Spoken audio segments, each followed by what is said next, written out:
Hello, welcome back to this week's market update. Today is Monday, July 22nd, 2024. We had a very full week, so we'll jump right in. Last week was a bit of a breather of a sell-off for stocks amidst significant geopolitical events. So just about a week and a half ago, there was a attempted assassination at the former President Trump. Then on Friday, we had a global IT outage due to a routine update from cybersecurity firm CrowdStrike in a variety of Microsoft products that caused shutdowns for airlines, banks, and a variety of other really important critical IT systems on Friday. And then on Sunday, we had President Biden announce that he will not be running for re-election in this upcoming November race. So very important stuff going on. None of it seems to be having a real, shape-shifting effect in the market yet, but we'll continue to monitor the events as we always do. Then looking at the performance for last week, we saw the Dow Jones Industrial Average up 0.7% on the week as the market starts to favor more value stocks, more industrial stocks, and less of those tech-heavy names.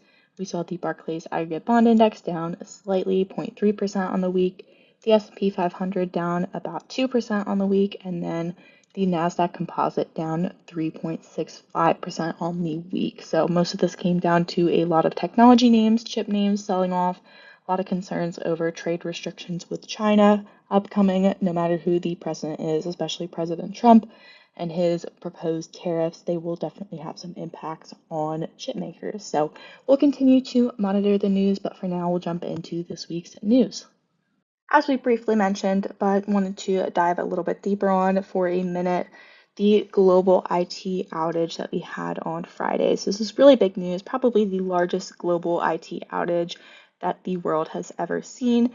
Just shows you how globalization and technology can be really helpful, very efficient in many ways, but when something goes wrong, it can really go wrong. So the IT security, cybersecurity firm CrowdStrike that works with a lot of Microsoft products, they pushed out an update Thursday night going into Friday that had a bug. Luckily, it was not a security breach, it was not a hack or anything of malicious intent, but it was just a buggy update that somehow froze and shut down many industries, computer systems, including airlines, financial services, medical facilities, 911 services in Alaska, some primary elections in parts of Arizona, just a very wide variety of computer systems across the world. Actually, in Europe, in Asia, many different places were dealing with issues just due to this one company that's in the S&P 500, their security update. So here you can see the stock in the company was on a really strong upward trend. Year to date, it was up as much as 50% just so far in 2024. And you can see a lot of those gains were reversed just on Friday, as now the stock is up only about 19% year to date. And this was as of Friday, and they are falling even more on Monday morning here. So very interesting, just a case study of what can go wrong when you have such an interconnected, very technologically driven world. But for now, it seems like it was a very short-lived issue. They solved the problem and hopefully will not be pushing any more buggy updates to computer systems for a very long time. Shifting gears into our more regular economic updates, we got June retail sales last week showing essentially little change, little to no change month over month from May to June in the amount of total retail sales.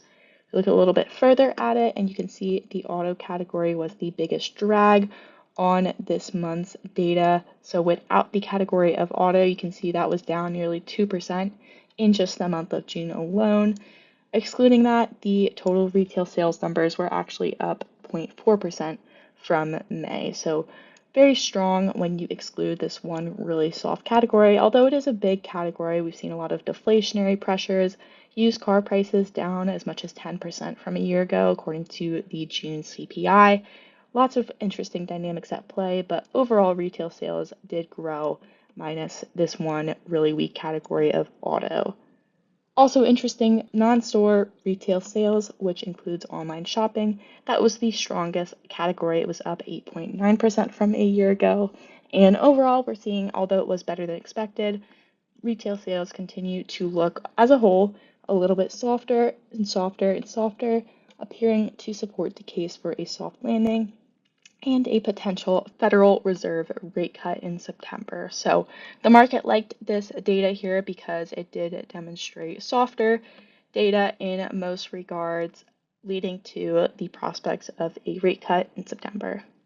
Moving along in our week, we also got the Conference Board's leading economic index, as well as some great data on the components behind it. It showed a continued decline in the total index, but it is declining at a slower rate than it had been in months before. So here, when you look at some of these components, you can see the leading credit index that has been a positive contributor to the LEI here.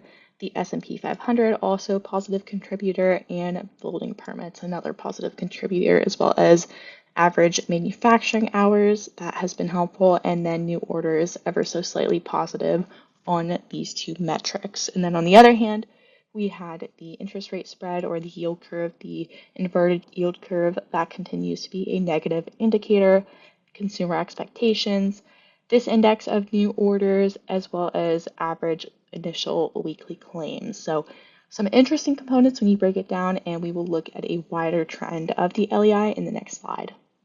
Panning back a bit, you can see this is the LEI on a historical 6-month growth rate basis. So are we higher or lower than we were 6 months ago? And since about early 2022, we have continued to trend lower.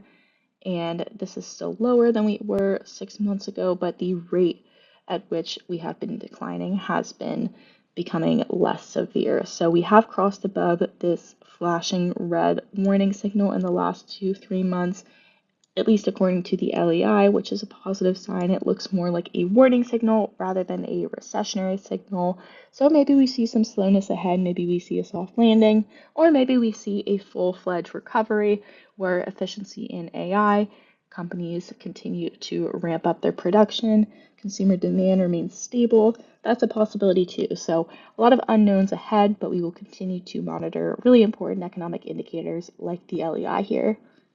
Last but not least, in a housing market still grappling with very high costs for both renting and owning a home, new construction has seen some serious limits due to higher interest rates.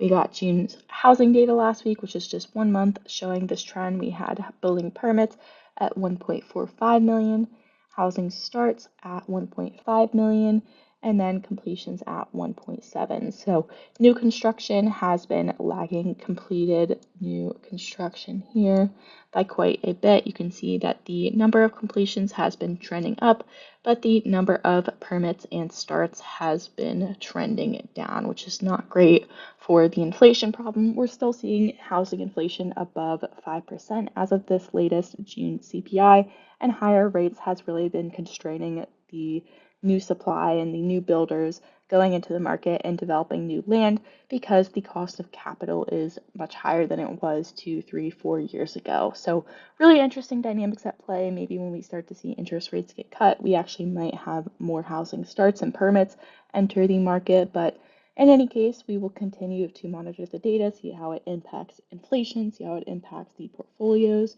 and continue to respond as needed. Thank you so much for tuning into this eventful market update, and we look forward to providing another update for you next week.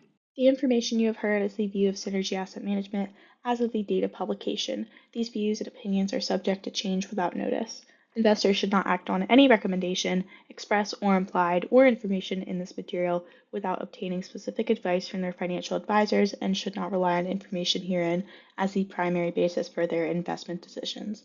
Information contained herein is based on data obtained from publicly recognized sources and is believed to be reliable and is not expected to be updated after initial publication. This information has not been independently verified, and Synergy makes no representations or warranties as to its accuracy. The material has been prepared solely for informational, educational, and market commentary purposes and is not a solicitation of advisory services or an offer to buy or sell any security or to participate in any trading strategy.